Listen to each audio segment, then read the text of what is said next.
अगर आप भी चाहते हैं राकेश राज भोजपुरी म्यूजिक की चैनल से नए नए गाने सुनने के लिए इस लाल बटन को दबाकर चैनल को सब्सक्राइब करें और साथ में बेल आइकन दबाना ना भूलें।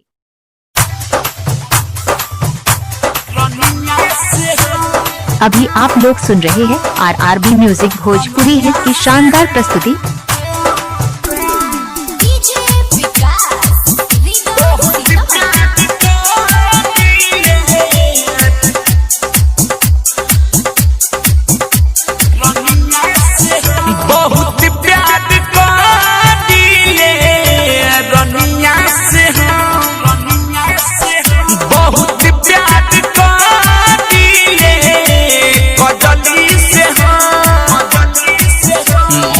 वो कर छोड़ दी तो भातारा वो कर छोड़ दी तो राखली हब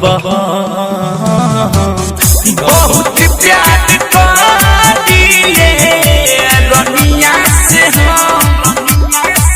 बहुत प्यार दिले सुगनिया से।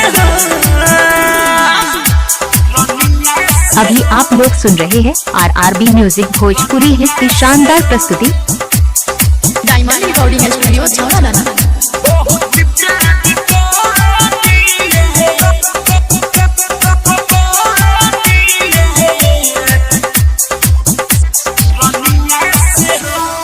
आए हाय ओकर मीठ सब हम ही तो जानीले।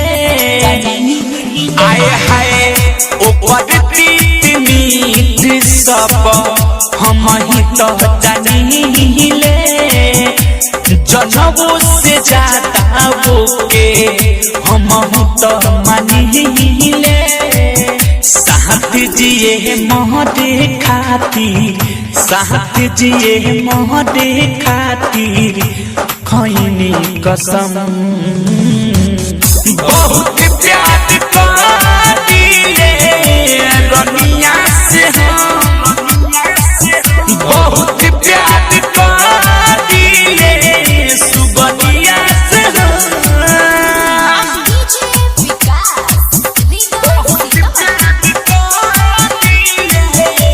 अभी आप लोग सुन रहे हैं RRB म्यूजिक भोजपुरी हिट की शानदार प्रस्तुति।